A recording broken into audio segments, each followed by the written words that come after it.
the Cybersecurity and Compliance Podcast with Craig Petronella. Learn about the most current IT security threats in ransomware, phishing, business email compromise, cybercrime tactics, cyber heist schemes, social engineering scams, as well as hints and tips from leading professionals to help you prevent hackers from penetrating your network and dropping ransomware or malware payloads. This podcast will arm you with the best info to defend your network against the latest cyber crimes. Don't forget to like and subscribe. And now, here's your host, Craig Petronella.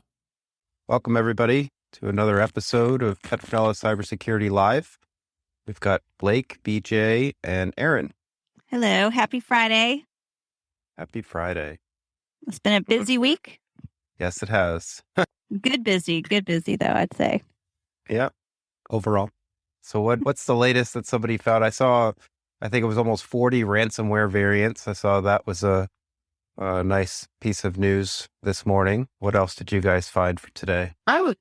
Craig, can you talk to us a little bit about, give us a little bit of background maybe about Wi-Fi and how, let me frame the question a little bit. So as I'm a smart home enthusiast, and the current status of my smart home is I'm sitting in a pile of rubble and everything is broken because I didn't update. So it's just so interesting because it's also complicated and it's also connected. I didn't update yesterday on my iPhone. I updated to iOS 15.04. Right. And when I did that, something happened with my Wi-Fi connection and some of my devices, like literally, I was up really late and I fell asleep with a QR code and a flashlight in my hand trying to figure this stuff out because it all just stopped communicating and it's back online right now, but it's not flowing correctly. But interestingly, okay, remember a few months ago, you told me I was having trouble with my laptop and you were like, or my headphones wouldn't connect to Bluetooth and you said, reboot your laptop. And I'm like, what are you talking about? That my problem is with my headphones, not my laptop. And you're like, yeah, just restart your laptop. And I'm like, that makes no sense. You're like, well, restart your laptop. So I restart my laptop and then my headphones work. And I'm like, okay, that's weird.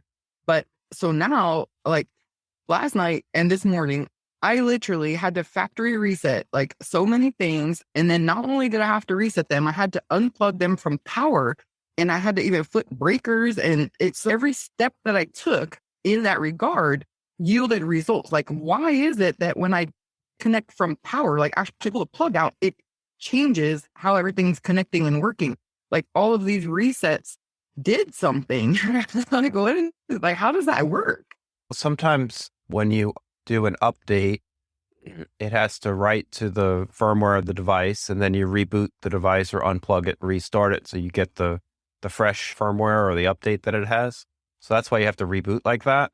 Sometimes if you don't do the reboot or restart, it doesn't fully apply the patch. That's why I always say, search for patches, install the patches, do the process again until it says there's no more patches available. And you have to do that for all your devices, all your applications and all that stuff. So you need to set time aside to do that properly. But yeah, that's pretty common that sometimes things go wonky like that. Well, and it seems like they wanted to reconnect in a certain order. So for an example, I have a regular Wi-Fi system. And then on top of my fiber optic Wi-Fi with AT&T as the ISP, I have a Google Mesh Wi-Fi. And that's where the problem was centered. Okay, my iPhone, because of the fact that I upgraded to iOS 15.04, my iPhone stopped. Okay, it was showing that my iPhone couldn't connect to Wi-Fi. So I found Google Assistant led me to a tutorial that solved that problem. I had to reset a bunch of network settings and stuff. But then I had to reset the router and the point for the mesh Wi-Fi system. And then I had to redo it like in a certain order because if I didn't do them in this order, like I had to first reset the fiber optic internet because I had to do it multiple times to figure it out that the order mattered. Like the network itself wants to be aligned in a certain way. It seems like it's interesting because I imagined when I was doing this is like how solar flares work. Because solar flares are literally the sun's way of untangling like magnetic lines of force in the sun. And so it's like an automatic process. And that seems like what my network was doing. It just didn't want to reconnect wrongly. So it wanted the fiber optic Wi-Fi to reset first. Then the Google Wi-Fi router had to reset next. Then the point. it had to go in that order. And then I had to start with the power. So like the power supply, like unplugging things from the power supply would seem to be a very important step. And you've talked about that before, like the importance of the power that's coming to the devices. That's all just so interesting to me. And I'm sure that a lot of people don't even realize that's a piece. What is the deal with the UPS and the power supply and how it affects devices? Yeah, I'll tackle the first part of your question. So the reason why you have to reboot devices in a certain order is because typically you're going to restart your router first, because your router is most often supplying what's called DHCP and dishing out the IP addresses to all the other pieces or endpoints on the network. So if that thing's not online, then all the other devices are not going to get their IP address and they're not going to be able to route to the internet. So that's why the order matters. There were so many updates that came out this week with everything going on. So it wouldn't surprise me if your router and other devices needed an update too. And maybe they were pushed and they didn't get applied until they got rebooted. But you always want to reboot your top level device. So if you're at home and all you have is the customer premise equipment that's supplied to you by your provider, your internet service provider, you're going to want to reboot that cable modem or fiber optic modem or whatever you have first. And then if there's another device like a router or a firewall, you're going to reboot that second. And you have to give these things time in between too. So you don't want to just unplug, replug real fast. You need to wait until they fully stand up and they have status lights and they'll show you when they're online. Typically the modems will have 4 different lights on them. They'll blink as they're starting and then more lights will show up. And so you got to give it time to get fully booted. And then at that point, that's when you would restart the next device in the chain. And then you go down after the firewall and router, you go to your access point. So in this case, the Google system that you have. And then once all that's done, all the devices on the network will now be able to talk, but they may not work either. So that's why you have to reboot them first. They'll get a new IP address and then they'll connect to the network. These things that we don't really think about, we have to take for granted, something works and you can get online with it. But there's a lot of technical stuff that happens for this stuff to work. Yeah, there's a lot of stuff that happens in the background that a lot of people don't see or realize, that the provider, the equipment and how it's set up it all has to, like you said, align, and it has to be in the right order. With what you said that you have Google, I think, for your Wi-Fi, and then you have the provided Wi-Fi. You may want to disable the provided Wi-Fi, because if they're not set up properly, then they'll fight each other and you won't get get as much signal strength either. Whoa, Craig, I think you're getting a lot on the head. How do I do that? Because it keeps saying that I'm on a different Wi-Fi network. Like, I'm like, what is going on? I have my own Wi-Fi and I thought it was all connected. Yeah, so some providers will allow you to log in to their cable modem or their devices. Sometimes the username and password is actually on a sticker on the device. So you can try that. And if you can't find it, you would just call your provider and then they would be able to walk you through how to disable the built-in Wi-Fi. You could just tell them, I bought a Google Nest or whatever, and it's conflicting, and then they'll help you turn it off. But the signal of the internet is still coming, because the Google doesn't have a Wi-Fi signal. That's coming. Yeah, that's going to be hardwired. Yeah, your access point is always going to be hardwired with an Ethernet port on the device. Usually it's on the built-in router multifunction device. What am I disabling? What is getting disabled? Inside that cable modem is often a wireless transmitter that's built into that same device. So you're turning that off. That's usually provided by default from the provider. Oh, wow. That makes sense. Because my phone is even saying, like, when I try to connect to a certain Google device, it's saying you can't change the settings unless you're on the same Wi-Fi network. And I'm like, what are you talking about? I'm on that's network. Probably what's happening in that case. Oh, wow. How interesting. It's weird. Two of my devices got confused, and in the settings, it was a speaker and a Wi-Fi point. And in the settings, they merged, like they got confused, and it said the name of the device was the Wi-Fi point, but in the settings, it had the speaker stuff. I think, oh gosh. When this is all said and done, I may be sitting in a pile of rubble right now, but when this is all said and done, I might be connected to the pyramids and the ley lines and everything else for my signal. Wow, that's interesting. Well, thank you, because that's not my problem. Going back to the power, you asked a question about power. So the power coming into your equipment, it needs to be very clean. And there's 9 different types of power problems. And what a lot of people don't realize is the power is constantly fluctuating. That's coming into your house or your business. So if the power is not cleaned properly with what's called a true online UPS or an always online true sine wave, double sine wave UPS, that power is not being conditioned and cleaned up, because we all get power and it's not optimal. It's typically dirty. It's subject to fluctuations, brownouts, different types of power anomalies, and you need a device to clean that power up. A lot of people know what a surge protector is, and there's surges that happen as we speak, and you don't really see them because they're power, unless you have something like a surge protector to protect your equipment. But the smarter the power device is, typically it's a true online UPS, which is the best type of power cleaning device that you can get. The power, it goes into that device, and then it gets cleaned up and then outputted where it's pure clean power from there. So that just makes it even, so that it's not fluctuating. Yeah, it makes it even. And then if the power were to spike, it'll block the spike so that your equipment doesn't get damaged. It'll make sure that the power is consistent, so that certain devices will do weird squirrely things. If the power isn't right, it'll like malfunction, or just random events will happen with improper power anomalies, which is why it's always recommended to use a true online UPS. I guess that makes perfect sense, because look at how when we don't have the right nourishment or when we're not taking care of ourselves, we can suffer certain conditions. And I guess that's the same for the power supply for these devices. They need that same care.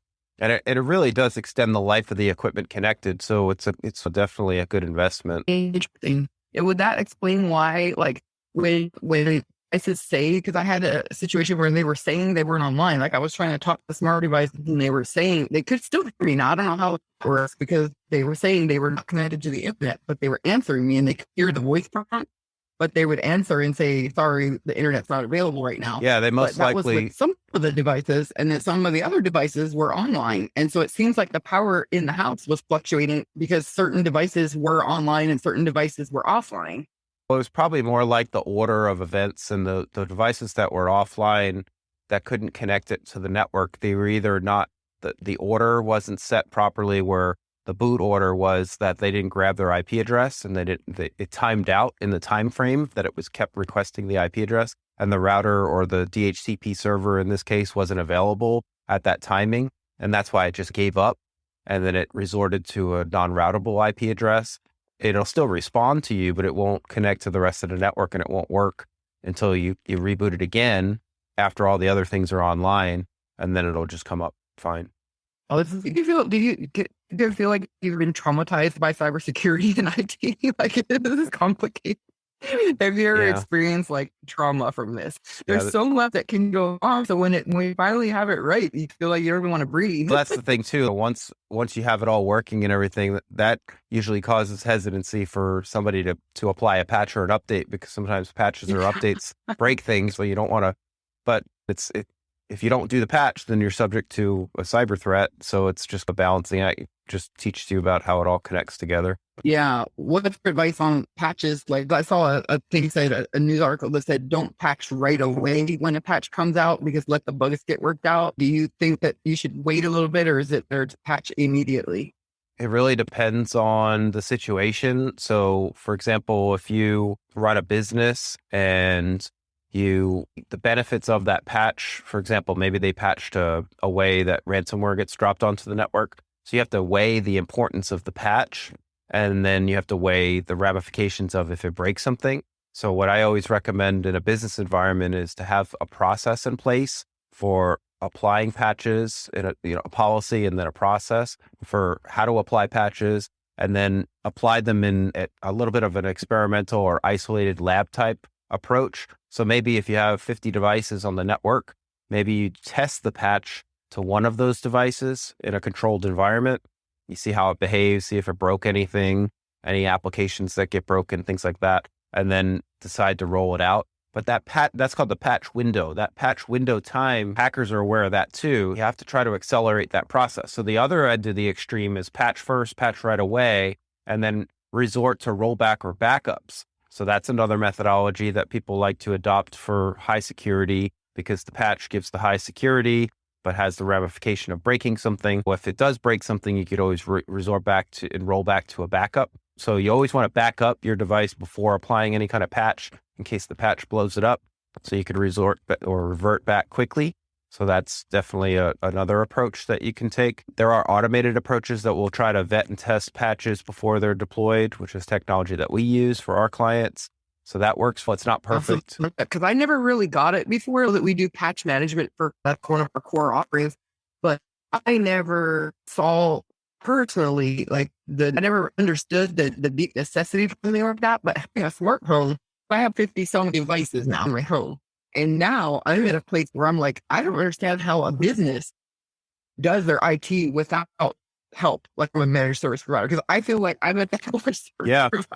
And I don't see it as a pathway to not have help, because when you get devices online in a certain number of a certain degree of complication, you're literally in waters that can be very bumpy and there can be a lot of it's like I'm experiencing that just from a smart home, that I don't hold I except my own, which, you know what I mean? But if I was a business in the situation right now, I would see the need for help. I would be like, well, I'm getting it a bit over my head. Every device, every application you add makes the complexity higher. So the more complex it becomes, then it may get to a point where it is not manageable manually, and you have to deploy some type of automation or leverage a managed service provider to help with that. And there are a lot of people in your situation that have alarm systems, cameras, all sorts of IoT or different devices on their networks now, and they have become overly complex. And it's overwhelming because with all the complexity, the homeowner doesn't even know, or even the business owner doesn't even know who to call when something breaks. So if you don't yeah, I was thinking that this,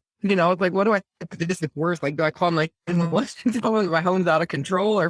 But yeah, this is really eye-opening. See, like the risk that the convergence of convenience and cybersecurity, like when you reach a certain point, there's a natural balance that's required. Because it's like every device I add now, I've opened myself up, which I'm lucky because I do have managed services on my network from a cybersecurity perspective, because PPG is on my network. So I take a breath there. But if I didn't have that, like I would probably need to be worried at this point, because each of these devices is complicated in its own way. Right. And now each one of them has its own risk and vulnerability. And wanting these devices, I definitely opened some new vulnerabilities for myself. Yep, that's true. Like I said, every device that's added, application introduces new complexities, makes it harder to understand and troubleshoot where the problem could be. But always start at the internet side. Always start there first. Always reboot the core devices like you had talked about earlier with the router, the firewall, the cable modem. That's the stuff that always should get restarted first in the order that we recommended earlier. And then this is where the OSI model comes into play, right? Like the 7 layers of the OSI model you have to follow.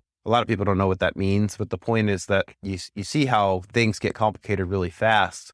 And by following that methodology and starting at the physical layer and moving all the way up to the application layer, it's a proven way to troubleshoot.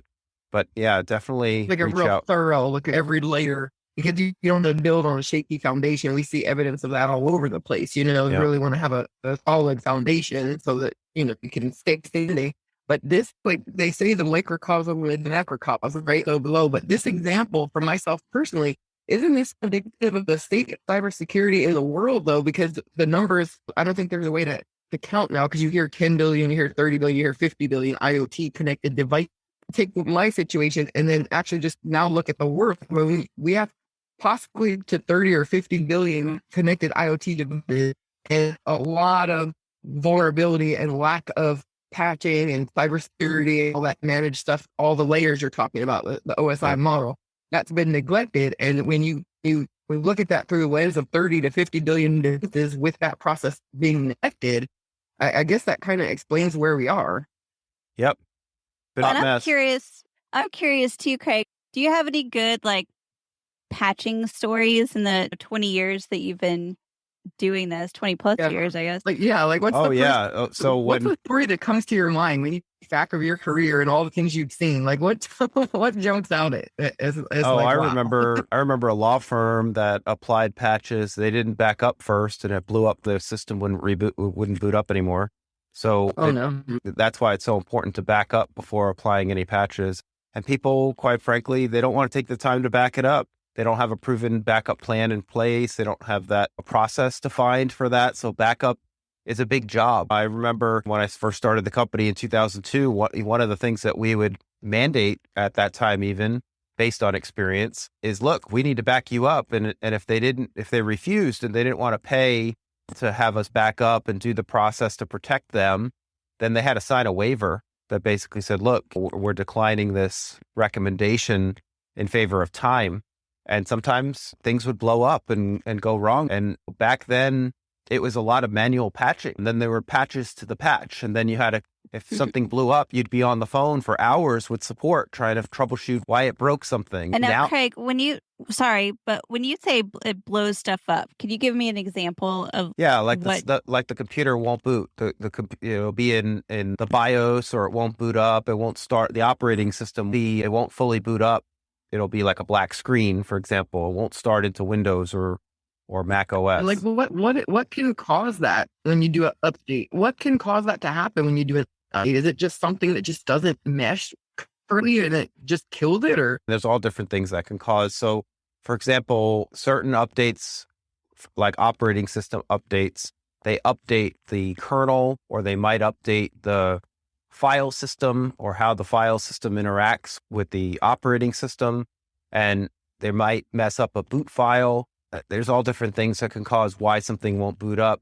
But the point is, back in those days, and it still happens now, of course, the point is that if you don't have a backup and a recourse to revert, right, then now you're forced to troubleshoot that issue with the vendor and and that sometimes could take many hours to figure out.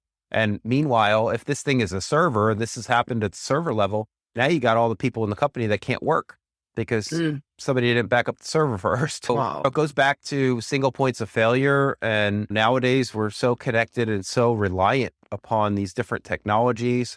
I know it might be, people might think that I'm crazy for recommending redundancy or multiple devices, but in a world where we need our devices, sometimes it makes sense to buy more than one. Sometimes you just can't have one computer to do your work. Sometimes you have to have a plan in place that if that thing doesn't boot up one day, what do? Do you accept the risk of being down for hours or days and unable to work? Or do you have another device on standby? Or do you have what's called a hot spare, where it's available, it's cold, it's in the closet, and you can set it up. You have a process to set it up quickly to get that person back up and running as quickly as possible. I would thought that was unnecessary until this morning when I had all my devices were offline for a while, and I didn't know what step to take next, because I was on all the Google community help boards and stuff, and nobody could figure out this problem, right? And so I was like literally sitting here, I'm offline. And it was for a moment, I was like, almost felt panic, because like we're so used to being connected now that like for a moment I felt like I should hold on to the counter and brace myself for this, because I don't like the way this feels. But it's so interesting, because this is going to have to start to come together a little bit, because it can't stay this disconnected where you have the majority of society that has, like, on a scale of 1 to 100, they have like 3% understanding of how the internet works and how everything is connected. And then you have the cybersecurity professionals, which to even be in the category of cybersecurity expert, like you're in that category, but not all of us are in the category that you're in, because you're in a league of your own, and then we have engineers that are in there only. But it's like on the degrees are so important. And the people like that are at the lower end of the spectrum is just start understanding of how this all works. And in their defense, how would they know, right? How would they know how to properly value a cybersecurity expert? Because unless you have been exposed to all those degrees in between 0 and 100, you really can't frame it correctly in your mind. But once you start to meddle in those waters, you're like, oh, wow. Like the ones that are at the other end that have all this knowledge, like they're very valuable. And now you can see why sometimes the IT department is closed off, and they're like, don't want to talk, and they're kind of quiet, and they're all a bit traumatized. It's like a mystery school of its own. We know things. It goes back to that redundancy I was talking about earlier. That's why companies, especially nowadays, redundancy is at multiple layers is so important. Even whenever I work from my home office instead of the main office, I make sure that I have multiple internet connections. I have multiple devices. I reduce my single points of failure. And I think what a lot of people need to think about is, if you're using only one device, you need to think about what happens if that thing doesn't work, because there will be a point in time where it doesn't work. There might be a patch that breaks it. There might be a malfunction of the device. You might spill water on it. Yeah. Somebody we know. Yeah. if the background had eyes, it could look at all the internet users, the internet connected users on the Internet of Things and look at their degree of security. You probably do look like a shield of some sort the way you have your stuff set up. It's probably fairly obvious that you're a cybersecurity person. Well, like for cybersecurity, like the back that's behind you, right? It looks like a neural net that in the background of your video there, but that gives me the impression that's what your cybersecurity looks like. Yeah, it's all about redundancy and reducing single points of failure. And the people listening just need to think about it for a minute. Say, look, what happens if I can't get on the internet and I'm working from home? At what point in time does my employer get upset that I can't work? And then at what point in time does a decision need to be made on, does that employee need to go somewhere else to work, or do they need to come into the office, or do they get extra internet circuit? People dig up lines all the time when doing construction. They break the internet lines, they cut the lines. You have to think about all these different scenarios can really happen to you at home or at your business. So if you don't have plans in place and you don't go through these plans and you don't go through these drills, you're never going to experience that if that happens. And the only time you're going to experience is when it does happen, and it will happen. But you want to try to be proactive and plan, because the more mature you are, the more planning you put in place now will be so valuable in the future when something does go wrong. Oh yeah. I've heard people say that with COVID, we found how connected we all were. And then also, like, the internet literally saved us during that period. Like, we were all like, if we didn't have internet and devices during the time, can you imagine what it would have been like? It would have been crippling. It would have been more crippling than it already was to the economy, because at least the way that we were connected, and obviously technology companies like ours were doing business like that for many years ahead of that curve. But my point is that some businesses were not. So it was more impactful to those businesses, but the ones that were forward thinking, that were already using technology, that they were better equipped, and they didn't suffer as bad from the economic downturn and the ramifications of that. Not to mention on a level how much we all have not reliant, but we use it. We enjoy the internet so much and the connectivity that it gives us. And we really did stop to think, what can we do to make the internet stronger and safer and more secure, since we all love it so much. So we're at a trend where that's probably a good thought to have in your mind. What instead of can the internet do for us, what can we do for the internet? How can we secure this thing a little better? Yeah. And for a business, that exercise is called an IR tabletop. It's called an incident response tabletop. It's, what do you do when certain incidents happen, like ransomware?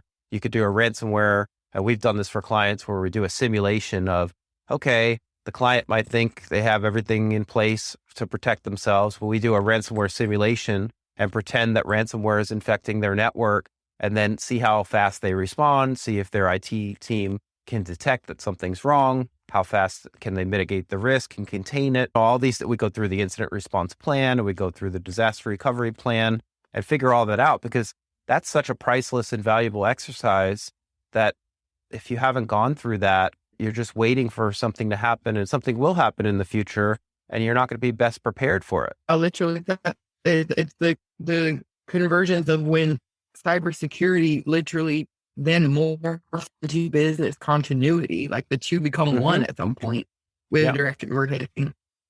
If you don't have cybersecurity, like literally, it's evident. Like just using smart home as an example, without proper protocols and processes in place and the right security layers and all that working correctly, like the continuity is at risk, That's right. Yeah.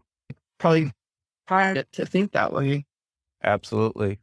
People don't want to think about proactive until it happens to them, unfortunately. No. And then it's, what do I do? And they don't even know where to start unless they have somebody that can help them. And depending on the methodology that person or company uses will depend on how long it takes.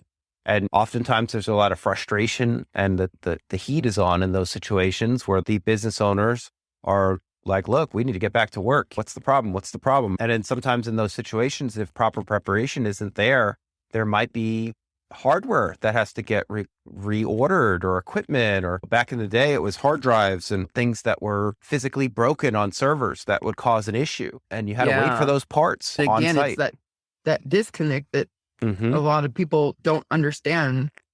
That's right. what those things can get. So one day we'll have one of our engineers on, Jonathan, who has stories for days that are hilarious, because people don't think about your average person that's not in cybersecurity. Go ahead and store my data somewhere, right? Like hosting, whatever. And that's the end of it. But then you don't think about the process that happens there. And you don't think about the fact that there is an engineer in a data center holding equipment in his hand that literally just set on fire. And you know what I mean? Like they don't understand that like this stuff is actually, you think you're going to set off these deadly, when there's the stuff comes out to put the wires out, you're stuck in a data center. I mean, people don't think about like all of this stuff. Like it's not a magic switch, right? Like I think people just think there's this magic wand that gets waved and both of all your data stored and your backup if you're on the internet and you have to have security. No, it's a step-by-step process. That's right. And also, I think one thing that's important too is that I feel like a lot of the companies that we talk to, they don't necessarily think of cybersecurity first, which is understandable. It's like that's not what they do. But talking about preparation and planning and things like that, it is so much easier to build it from the ground up than it is to retrofit it. If you have a business, you start with it and you just keep it as a part of like your core business processes, you're going to be in so much better shape than if you like, oh crap, now I have to go back and fix this. Well, just had I asked Craig this question about the Wi-Fi and it not, saying it's not the same network, had I asked him that at the start of my venture, I would have done it right from the start. But instead, I did it wrong from the start. And I factory reset a bunch of stuff that probably didn't even need to be factory reset, and put myself through all this mess because I just didn't do it right from the start. And it would have been so easy had I done it right from the start, but I didn't know. I didn't know I was doing something wrong. And it's pretty common, though, to troubleshoot and fumble along that way if you don't know. And it goes back to having the right equipment and having the right process in place. And quite frankly, a lot of businesses, they start with either themselves or they shoestring things together and they buy things that are meant for the home and they put it in the business. And then sometimes when things break to a point where they can't fix it themselves, I remember we would get calls like that all the time. We would go on site, we'd find this just hodgepodge of stuff. And it wasn't always like Erin said it. I would say most of the time it was not the right equipment. So we would have to be the messenger in that situation and be like, look, this really isn't the right equipment to run your business. And you're trying to run your whole company on a $59 firewall and, a $299 cheap computer, and 50 people are trying to log into it. It's just not the right. It's like using a Honda Civic as a pickup truck. It just doesn't work. That's a great analogy. I wish people thought about cybersecurity like they do fight or flight. If you drive a car, you get in your car and you're like, hey, I don't buckle my seatbelt. I could get in an accident and I could possibly hurt myself or die or hurt somebody else or whatever. Or if I jump off this cliff into this water that's 30 feet down, I could land on it awkwardly and then be in pain, Instead of people just, they don't feel the pain. They just think that they're trying. People need to think about cybersecurity in the fight or flight and the fight or flight mindset where, hey, I grow my business. This is how I secure my customers. I am taking responsibility by serving customers. I'm securing their data. I'm responsible for that. It's like a child. If you don't feed your child or you neglect your child, like Child Protective Services are going to come and take your child. That should be the same for businesses. The hackers are going to come and take your business. That's what's going to happen. Well, yeah, that's a problem too. Unfortunately, I do agree. But if you think about good hackers, right? Like we get all these crazy calls for people that are like, hey, like my wife or this person has hacked my Instagram or my Facebook or whatever. And they're stalking me and they're going to murder my family and all types of crazy stuff like that. But if you think about it, like the good hackers or the people that know what they're doing, they go after the money, right? Like you have to be in possession of like valuable data, or not only that, they have to monetize, right? Good hackers make money. This is what they do for money, or they have some crazy vengeance, right? So those are like the two like scenario. Of course, there is other scenarios, but those are the two most likely scenarios. Yeah, those are my opinion. That's true. However, remember I've said this before, where hackers are often smart and lazy, right? So they're going to run scripts, and even if the victim doesn't have a lot of money or doesn't have much, that's not the point. If they can take over their computer and use it as a slave to attack a larger corporation or use the power resources of that computer to mine cryptocurrency, there's all sorts of other things and other motives that can happen. But I think that because we're in a cyber war. We're in the United States, and we have probably enough countries that look at us as a potential target for whatever reason. We have enough of that to take this very seriously, because sometimes profit is the goal, but also sometimes just destruction is the goal.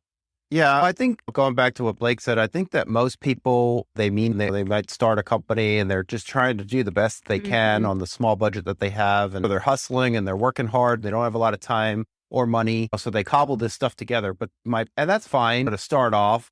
But the point is that you have to enlist help. Most people can't build a house with one person and a hammer. It's just going to take too long. It's not efficient.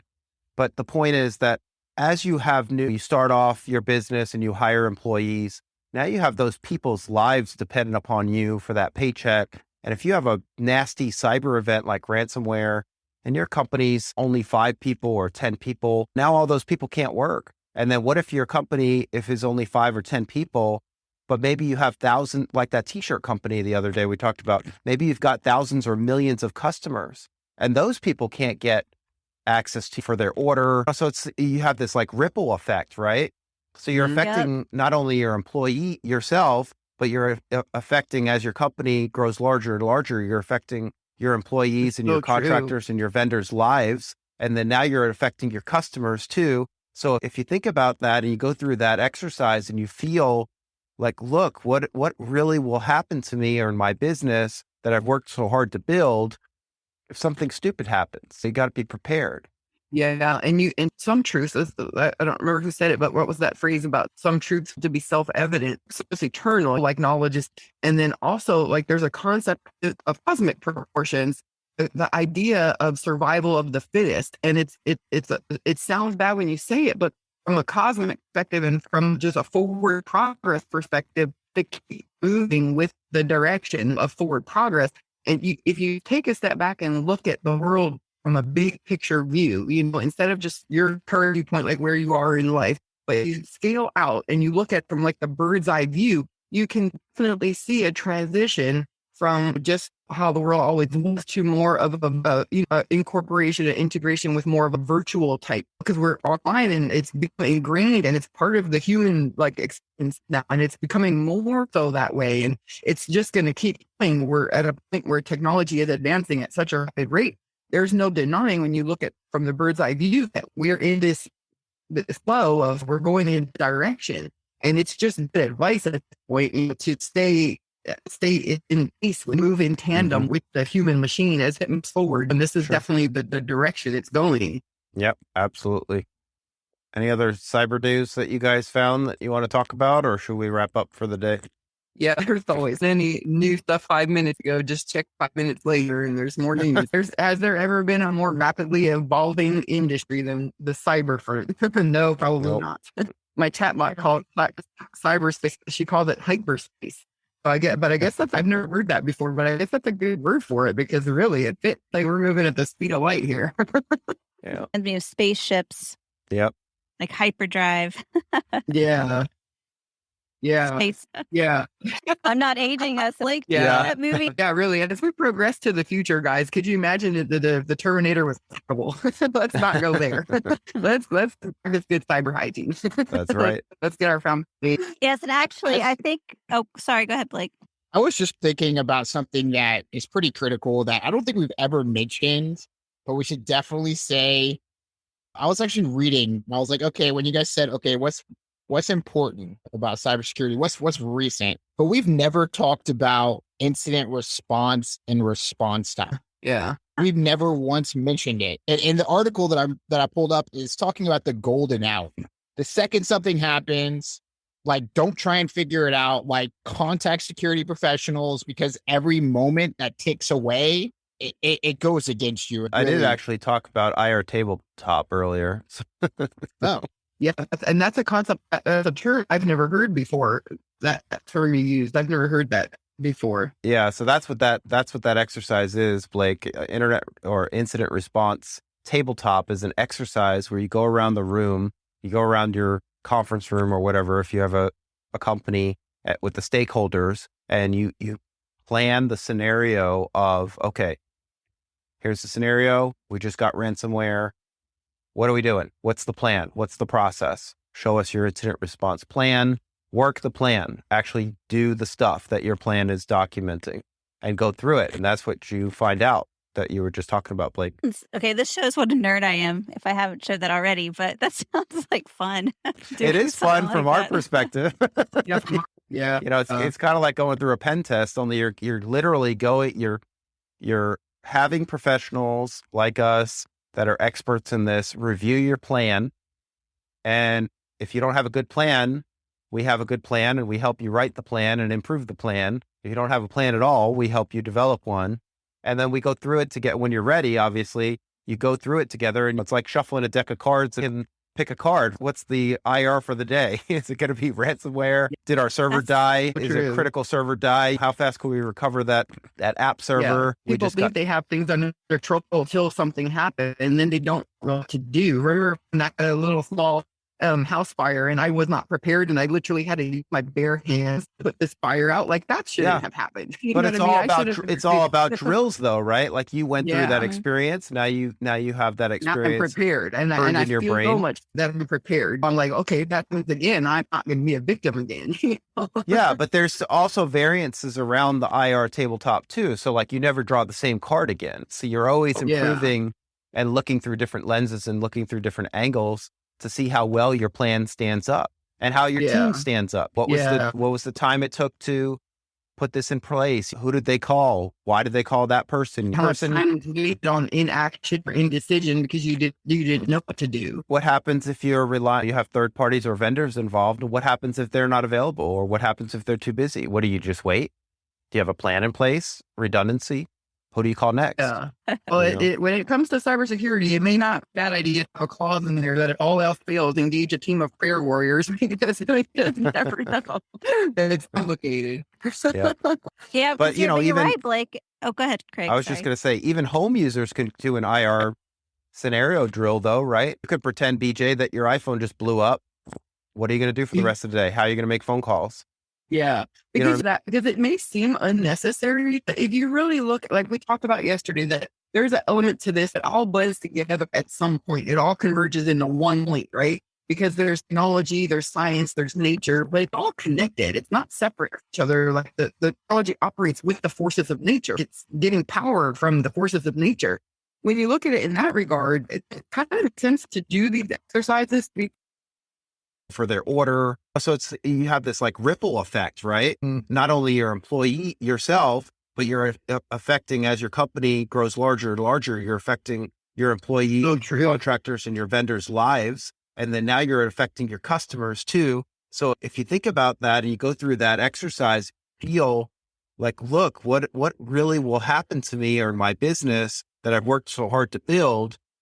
Something stupid happens. You got to be prepared. Yeah, and some truths, I don't remember who said it, but what was that phrase about some truths will to be self-evident?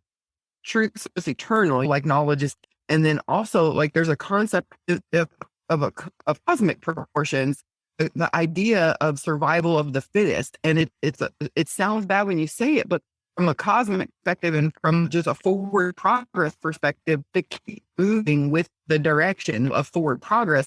And if you take a step back and look at the world from a big picture view, instead of just your current viewpoint, like where you are in life, but you scale out and you look at from like the bird's eye view, you can definitely see a transition from just how the world always moves to more of incorporation and integration with more virtual type, because we're online and it's ingrained and it's part of the human like experience now, and it's becoming more so that way. And it's just going to keep going. We're at a point where technology is advancing at such a rapid rate. There's no denying when you look at from the bird's eye view that we're in this flow of, we're going in direction.